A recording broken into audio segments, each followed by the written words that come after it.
जिला स्तरीय शाला प्रवेश उत्सव में शामिल हुए वित्त मंत्री ओपी चौधरी, कलेक्टर कार्तिकेय गोयल रहे साथ। वित्त मंत्री ओपी चौधरी के मुख्य आतिथ्य में गुरुवार को शासकीय अंग्रेजी माध्यम नटवर स्कूल रायगढ़ में जिला स्तरीय शाला प्रवेश उत्सव का आयोजन हुआ। इस अवसर पर वित्त मंत्री ओपी चौधरी ने नव प्रवेशी बच्चों को तिलक लगाकर उनका स्वागत किया। निःशुल्क गणवेश व पाठ्य पुस्तक भी प्रदान किया। इस दौरान यहां न्योता भोज का भी आयोजन हुआ, जिसमें वित्त मंत्री ओपी चौधरी, कलेक्टर कार्तिकेय गोयल ने बच्चों के साथ बैठकर भोजन ग्रहण किया। शाला प्रवेश उत्सव के अवसर पर वित्त मंत्री ओपी चौधरी ने बच्चों से कहा कि आप अपने जीवन के महत्वपूर्ण साल की शुरुआत कर रहे हैं। शाला प्रवेश उत्सव नटवर स्कूल में मनाया जा रहा है तो हम सब के लिए एक गौरव का विषय है। वहीं आपने मीडिया कर्मियों के द्वारा पूछे गए सवालों का जवाब देते हुए कहा कि राज्य और जिले में शिक्षा का स्तर ऊंचा हो, इस तरह हमारी सरकार काफी अच्छा काम कर रही है, जिसकी निरंतरता आगे भी बनी रहेगी।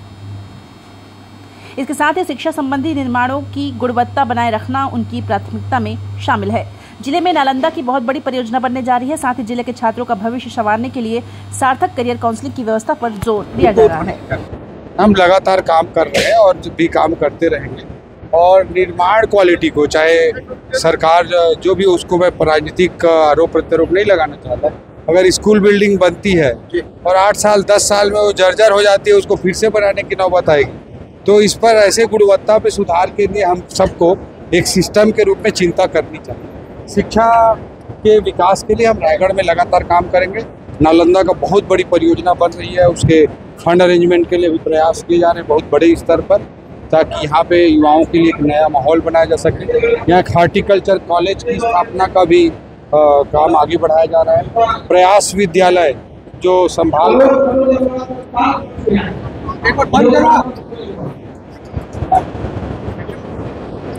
संभाग मुख्यालयों में प्रयास विद्यालय छत्तीसगढ़ के रहते रहे हैं, लेकिन संभाग मुख्यालय से अलग रायगढ़ में पहली बार इस बजट में प्रावधान किया है। वो भी आने वाले समय में प्रयास विद्यालय भी प्रारंभ होगा।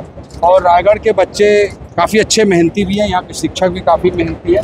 मेरिट पे अन्य जो कंपटीशन है उनमें लगातार रायगढ़ के बच्चों का अच्छा प्रदर्शन होता रहा है। आने वाले समय में उसे और इम्प्रूव करने का प्रयास। काउंसलिंग के लिए बहुत बड़ी बात करी है, 10वीं के बाद बच्चों को कितना इससे चलिए, निश्चित रूप से नरेश जी, बहुत बड़ा विषय है कि गांव में या शहर में भी बच्चे 10th पढ़ लेते हैं, 10th के बाद कोई भी विषय लेकर 12th हो जाता है, फिर कॉलेज चले जाते हैं, फिर पोस्ट ग्रेजुएशन कर लेते हैं, लेकिन उनको लाइफ में क्या करना है, करियर में क्या करना है, वो लगभग क्लियर ही नहीं रहता है। तो एक करियर की प्लानिंग हो, आने वाले समय में 5 साल 7 साल 8 साल में वो क्या करना चाहते हैं, उसकी एक क्लैरिटी हो।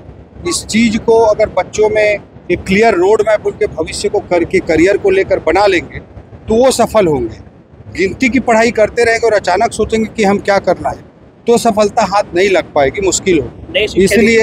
इसलिए करियर काउंसलिंग पर और आने वाले वर्षों में, दशकों में करियर का एक स्पष्ट रोड मैप बच्चों के पास तैयार हो, उस दिशा में जागरूकता लाने का हम सब प्रयास। निश्चित रूप से नई शिक्षा नीति बहुत सोच समझ करके भारतीय परिस्थितियों के अनुसार बच्चों के बहुआयामी व्यक्तित्व को विकसित करने के लिए लाई गई है। उसके अनुसार ही भारत के देश का, भारत के समाज का एक अच्छे दिशा में निर्माण की दिशा प्रशस्त। पेपर लीक को लेकर आप क्या छत्तीसगढ़ में क्या व्यवस्था की जाएगी?